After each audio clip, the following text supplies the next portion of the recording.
Hello everyone, मैं हूं हर्ष। आप देख रहे हैं मेरा चैनल माँ आयुर्वेदा। हमने इससे पहले वाली वीडियोस में क्रिया शरीर का चैप्टर नंबर मांस धातु पढ़ा था। तो आज हम पढ़ेंगे मेद धातु। तो जैसा कि आप सबको पता है कि सप्त जो मनुष्य का शरीर है वो 7 धातुओं से मिलकर बनता है। रस, रक्त, मांस, मेद, अस्थि, मज्जा, शुक्र।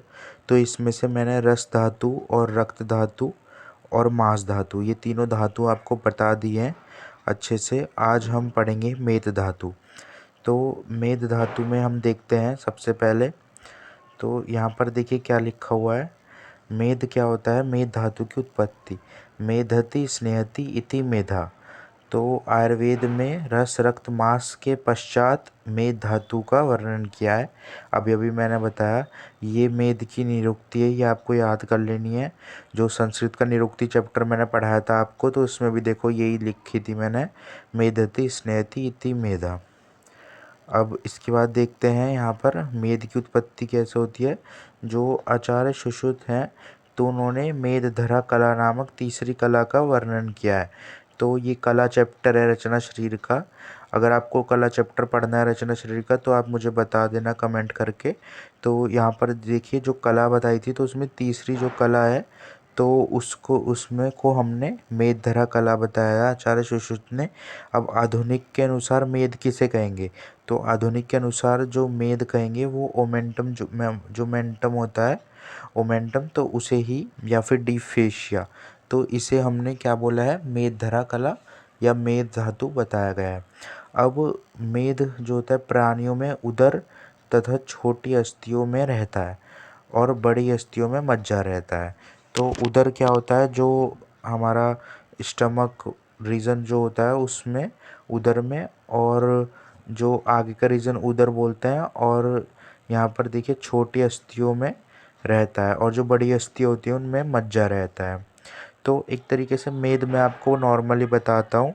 तो मेद क्या होता है? एक तरीके से एडिपोज टिश्यू जो होता है उसे ही मेद बोलते हैं।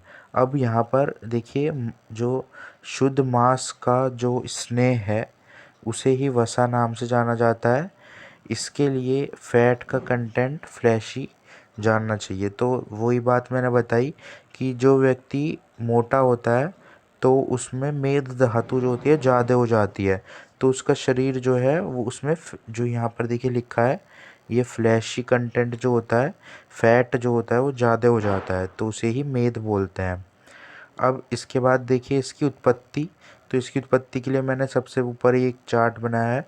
ये देखिए, ये वाला मैंने आपको इससे पहली वाली जो वीडियो है अगर आपने मेरे देखी होंगी, जो मैंने मांस धातु रस धातु बताई है सारी, रस रक्त वाली और मांस वाली, तो उसमें मैंने बताया था रस से रक्त बनता है, रक्त से मांस। तो इसी तरह देखो यहाँ पर मेद निर्माण जो अंश था तो उसके 2 भाग होते हैं, प्रसाद भाग, सार भाग जिसे बोलते हैं, और कृत भाग, ये 2 भाग में परिवर्तित होता है। अब जो सार भाग है वो स्थूल अंश में परिवर्तित और सूक्ष्म में। तो स्थूल से ही मेद धातु की उत्पत्ति होती है और सूक्ष्म से क्या होगा? अस्थि निर्माण अंश बन जाएगा, जिससे फिर दोबारा से अस्थि का होगा और फिर दोबारा यही टेबल कंटिन्यू होती है।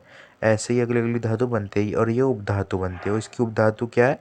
स्नायु इसकी उपधातु है। अब देखो यहाँ पर किट, इसका मल क्या है? स्वेद जो है इसका मल बताया गया है। अब इसके बाद देखो यहाँ पर क्या लिखा है।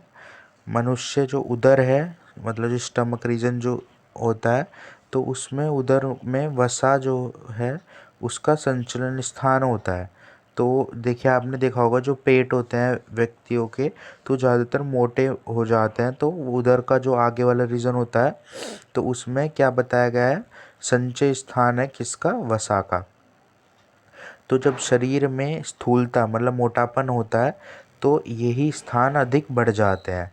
यही बात अभी मैंने बताई, तो यही स्थान अधिक मोटे हो जाते हैं, बढ़ जाते हैं।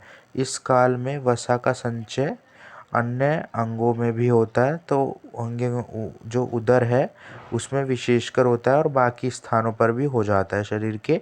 अब देखो शरीर का संचय अधिकतर जो सबकुटेनियस टिश्यू होता है ना, तो उसके नीचे पाया होता है, जो मैंने बताया आपको एडिपोज टिश्यू उसमें। तो देखो यहाँ पर यही बात लिखी हुई है बस। इसके बाद देखते हैं आयुर्वेद में शरीरगत स्नेह के लिए मज्जा वसा, मेद एवं जो रक्त मेद है, इन चार का शब्द का प्रयोग किया गया है। मतलब एक तरीके से ये पर्याय हैं मेद के, मतलब जो शरीर में स्नेह होता है उसके, तो उसे मज्जा बताया गया है शरीर में स्नेह का, वसा, मेद, ठीक है, एवं जो रस रक्त जो जो रक्त है उसे मेद, ये वाले चारों इनका बताया गया है कि शरीर में रहते हैं। और बड़ी अस्थियों में मज्जा पाया जाता है। अभी हम अगला चैप्टर पढ़ेंगे मज्जा, तो उसमें आपको पता चलेगा मज्जा क्या होता है। तो बड़ी अस्थियों में मज्जा पाया जाता है। और जो पीत वर्ण का होता है, ये पीत वर्ण मतलब पीला पीला मज्जा जो होता है वो बड़ी अस्थियों में पाया जाता है, जिसे येलो बोन मैरो या फिर येलो मैरो कहते हैं। अब जो छोटी अस्थियाँ होती हैं, स्मॉल बोन जिसे बोलते हैं, तो उसमें लाल मज्जा पाया जाता है, तो इसे रेड मैरो कहते हैं। रेड बोन मैरो जो होगी वो होगी छोटी अस्थियों में, और जो येलो मैरो बोन मैरो वो बड़ी अस्थियों में, ठीक है। वसा शुद्ध मांस का स्नेह बताया गया है। तो वसा को क्या बताया गया है? शुद्ध मांस का स्नेह, मतलब स्नेह एक तरीके से ऑयली जो पदार्थ है उसे ही बोला गया है वसा। अब देखो यहाँ पर मैंने उसकी जो उत्पत्ति बताई थी कि मेद की उत्पत्ति कैसे हुई, ये फर्स्ट पेज टॉप पे लिखा हुआ था। अभी अभी मैंने आपको ये बताया है ये वाला कि उत्पत्ति कैसे हुई। सबसे पहले मेद निर्माण अंश से सार भाग कृत भाग बना, मतलब मेद अग्नि की क्रिया होकर अग्नि की क्रिया होकर सार भाग कृत भाग बना, फिर सार भाग का स्थूल सूक्ष्म हो गया, स्थूल से क्या होगा मेद धातु की उत्पत्ति, सूक्ष्म से क्या होगा उपधातु स्नायु और अस्थि निर्माण अंश। किट क्या होता है इसका? स्वेद, ये इसका किट भाग होता है। किट भाग मतलब मल भाग। अब इसके बाद देखते हैं हम, ये देखिए यहाँ पर लिखा है मेद धातु आधुनिक चिकित्सा में, देखो ये बताया मैंने आपको, एडिपोस टिश्यू कहा जा सकता है। एडिपो टिश्यू इसे बोलते हैं आधुनिक के अनुसार। शरीर में मात्रा से अधिक बढ़ने के स्नेह दो मुख्य स्थान में संचित होता है, adipose tissue, liver adipose tissue, ठीक है। जो एडिपोस टिश्यू एक तरीके से adipose tissue liver adipose tissue बताया गया है यहाँ पर। देखो यहाँ पर मेद का प्रमाण, ये प्रमाण भी जो रचना शरीर है उसका पूरा एक चैप्टर है प्रमाण। अगर आपको पढ़ना होगा तो मुझे कमेंट करके बता देना, तो मैं आपको ये वाला चैप्टर पूरा बता दूंगा कि प्रमाण किसके कितने होते हैं।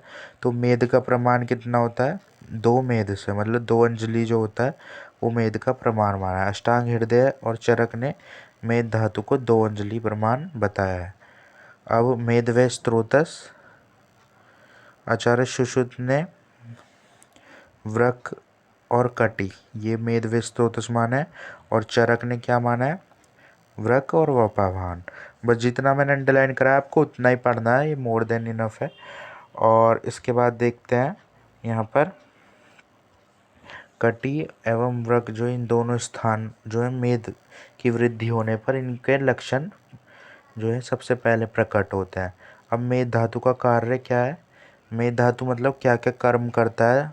तो मेद धातु शरीर का स्नेहन करता है, मतलब शरीर को गीलापन जो होता है स्नेहन करता है। स्वेद मतलब पसीना, तो दृढ़ता को उत्पन्न करता है, मतलब ठोसपन मजबूती, शरीर में मजबूती प्रदान करता है, शरीर में पसीने को उत्पन्न करता है।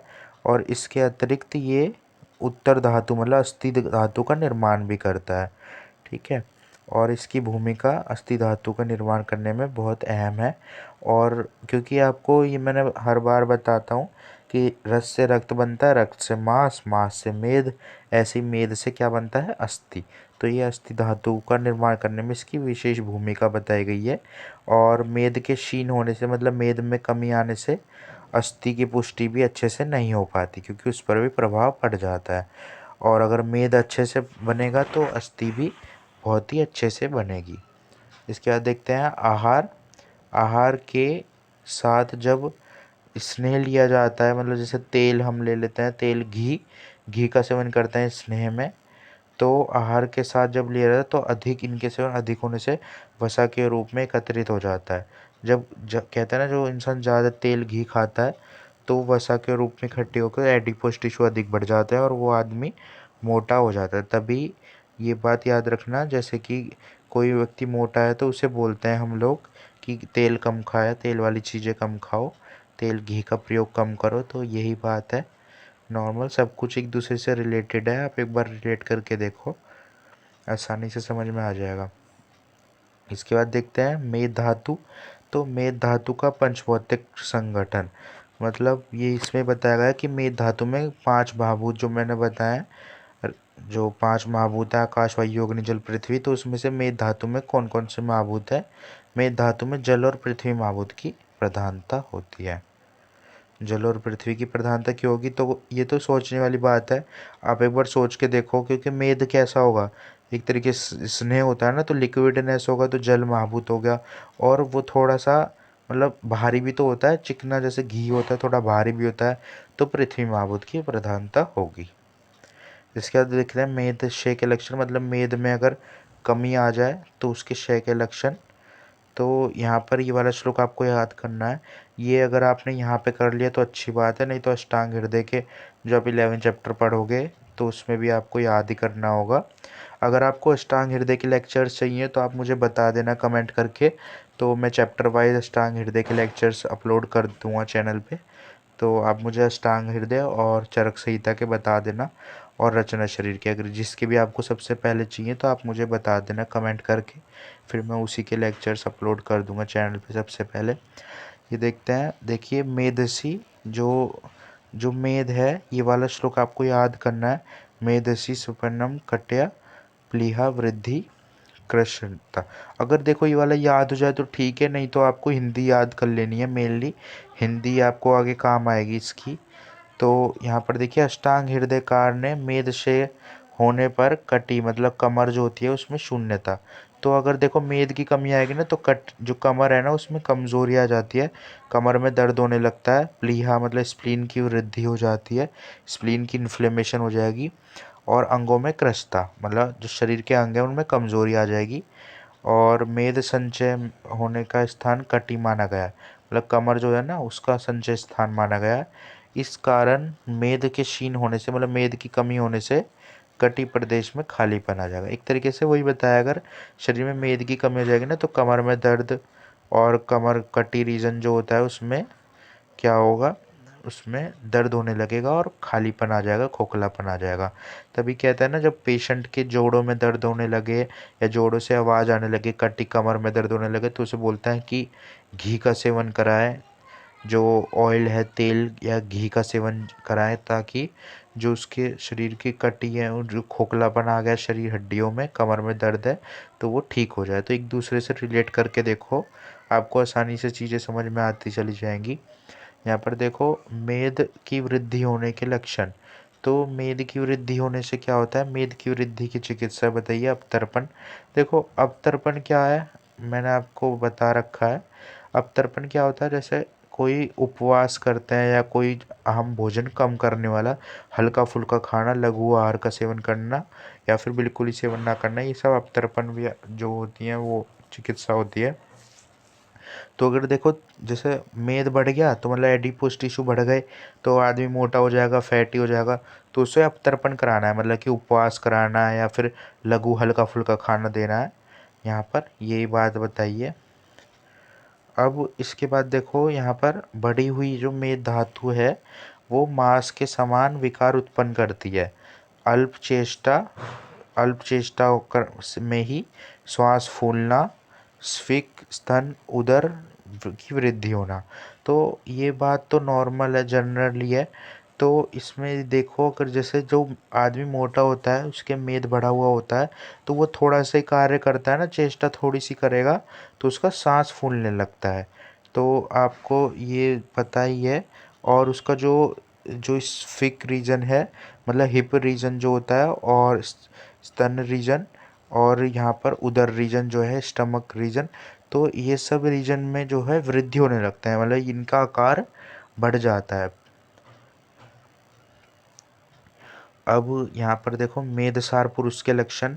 तो ये मैंने जब रस चैप्टर बताया था तो मैंने बताया था आपको, उसमें अष्टविध सार था, तो आपको सभी सार याद कर लेने हैं, क्योंकि इन सभी सार से वाइवा में एमसीक्यू, वाइवा में पूछ लेते हैं क्वेश्चन, और पेपर में भी कई बार आ जाता है कि अष्टविध सार बताओ। तो आपको सभी सार अच्छे से याद होने चाहिए, तो आप आसानी से बता सकते हो। तो मेद सार, सार का अर्थ क्या होता है? जिसके अंदर मेद नॉर्मल जितनी वैल्यू बताई गई है उतनी क्वांटिटी में ही है, ना उससे ज़्यादा है ना उससे कम है। मतलब मेद की ना तो वृद्धि है ना क्षय है, जितना बताया है उतना ही है। तो चरक ने मेद सार पुरुष के लक्षण बताया। स्वर मतलब जो उसकी वाणी है, और नेत्र आँखें, केश मतलब बाल, रोम, ठीक है, रोम मतलब जो शरीर पे बाल होते हैं रोंगटे, तो उसे रोम बोलते हैं, छोटे छोटे जो बाल होते हैं। नख मतलब नाखून, दांत, ओष्ठ मतलब होठ, मूत्र पुरीष अधिक स्निग्ध होता है। ये सब चीज़ें जितनी बताई हैं कि स्निग्ध होता है, मतलब उसके बाल स्निग्ध होंगे, नाखून स्निग्ध होंगे, मतलब स्निग्ध मतलब चिकने चिकने होंगे। और इस प्रकार सार युक्त व्यक्ति को देखकर हम बता सकते हैं और वह व्यक्ति क्या होगा? धन से पूर्ण होगा, मतलब धनवान होगा, ऐश्वर्य युक्त होगा, सुख की प्राप्ति होगी उसे, ठीक है। और यहाँ पर देखो दानशीलता, मतलब दान पुण्य करने वाला होगा, सुकुमार होगा, सेवा भाव करने वाला होगा। ऐसे ही ये सब चीज़ें बताई गई हैं। इसी के साथ दोस्तों ये चैप्टर यहीं पर ही ख़त्म हो गया है। फिर मिलते हैं नेक्स्ट वीडियो में। अगर आपको ये वीडियो अच्छी लगी तो मेरे इस वीडियो को लाइक कर देना। ऐसी और वीडियोस देखने के लिए मेरे चैनल को सब्सक्राइब कर देना। दोस्तों आप अगर वीडियो अच्छी लगा करें तो सब्सक्राइब कर दिया करो। तो मैं आपको एक लाइक और सब्सक्राइब ही मांगता हूँ। अगर अच्छी लगा करे तो लाइक और सब्सक्राइब कर दिया करो।